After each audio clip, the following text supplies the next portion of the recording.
If we then have a look for existing premises, it's F2 LG3 for no floor above 4.5, and then 3-storey house is an F2 and LG2. Just a reminder, what was the F2 alarm? Without main. Without main, yeah. Yep. And was it tamper-proof? And 2? 2, what does the 2 refer to it? With replaceable battery.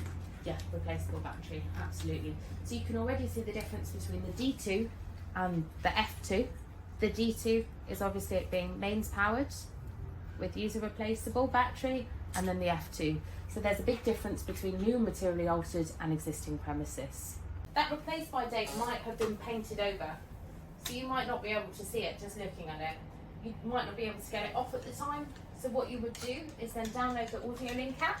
You can see that the alarm's got a phone symbol on, press it 3 times within 5 seconds, and it will download the report on the screen to your phone. You've then got that stored, and you can send it off to the owner of the property, to the landlord, and you've got a copy of that for your records as well.